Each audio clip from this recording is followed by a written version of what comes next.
स्वागत है steno library YouTube channel में। आज का जो हमारा डिक्टेशन है वो 8 जुलाई 2021 को राजस्थान पत्रिका से संपादकीय डिक्टेशन बोला जाएगा।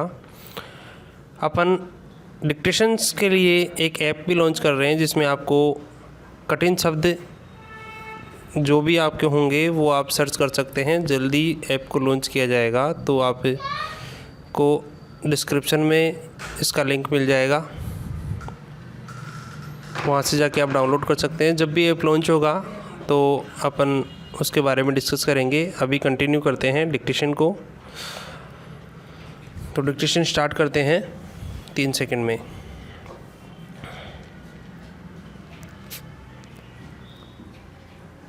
केंद्र सरकार ने देश में कोविड टीकाकरण को 31 दिसंबर तक पूरा करने का लक्ष्य रखा है, लेकिन हकीकत में जो कुछ हो रहा है उससे इस बात की उम्मीद रखना बेमानी है कि यह अभियान समय से पूरा हो जाएगा। दरअसल चर्चाओं में बने रहने के लिए टीकाकरण से जुड़े केंद्र सरकार के अफसर और नीति आयोग के सदस्य कई तरह के अभियान चला रहे हैं, पर उन अभियानों की पोल वैक्सीन की कमी से खुलती जा रही है। वैक्सीन वितरण में भी भेदभाव की शिकायतें अब राज्य सरकारों की ओर से आनी शुरू हो गई है। पैरा राज्यों की क्षमता और ज़रूरत के हिसाब से उन्हें वैक्सीन की खुराकों की खेप नहीं मिल रही है। इतना ही नहीं, आरोप है कि दूसरे राज्यों की तुलना में उत्तर प्रदेश और मध्य प्रदेश को ज़्यादा वैक्सीन मुहैया कराई जा रही है। राजस्थान जैसे राज्यों में आए दिन टीकाकरण अभियान को वैक्सीन की कमी के कारण रोक देना पड़ रहा है। इस बात को नज़रअंदाज नहीं करना चाहिए कि विश्व स्वास्थ्य संगठन महामारी से उबरने के लिए बार बार पीपीई किट, जांच किट व दवाओं के साथ वैक्सीन के समान रूप से वितरण पर जोर दे रहा है। पैरा देश में वैक्सीन अभियान के नाम पर बड़े बड़े दावे किए जा रहे हैं।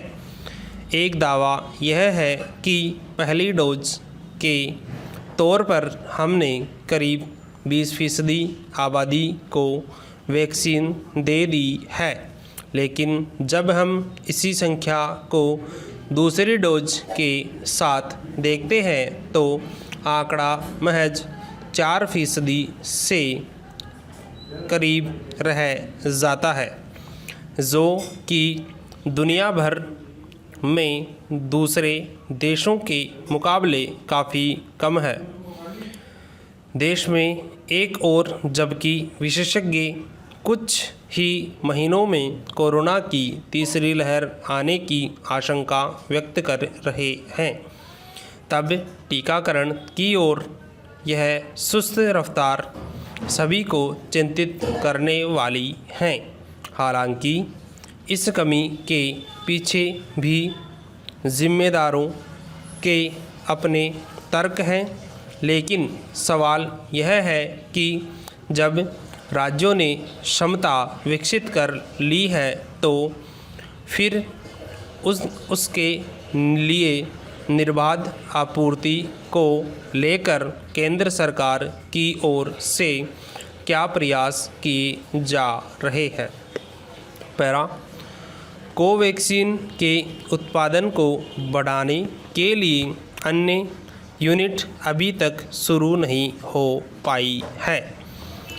इसके अलावा सीरम इंस्टीट्यूट ऑफ और भारत बायोटेक ने भी अपनी उत्पादन क्षमताओं में विस्तार नहीं किया है। आखिर इसमें देरी क्यों हो रही है? कहाँ पर परेशानी आ रही है? इसको देखने की जिम्मेदारी भी केंद्र सरकार की है। सिर्फ कंपनियों के भरोसे के सहारे नहीं बैठा जा सकता है। ज़रूरत है कि कंपनियों की समस्याओं के निस्तारण के साथ उत्पादन क्षमता बढ़ाने में और वितरण प्रणाली को चुस्त दुरुस्त करने में केंद्र सरकार खुद आगे बढ़कर मदद करे। Dictation over. डिक्टेशन की गति थी 90 शब्द प्रति मिनट। तो आई होप आपने कंप्लीट लिख लिया होगा। ऐप को जल्दी ही लॉन्च किया जाएगा, उसके बारे में आपको जल्दी अपडेट कर दिया जाएगा जब भी ऐप लॉन्च होगा।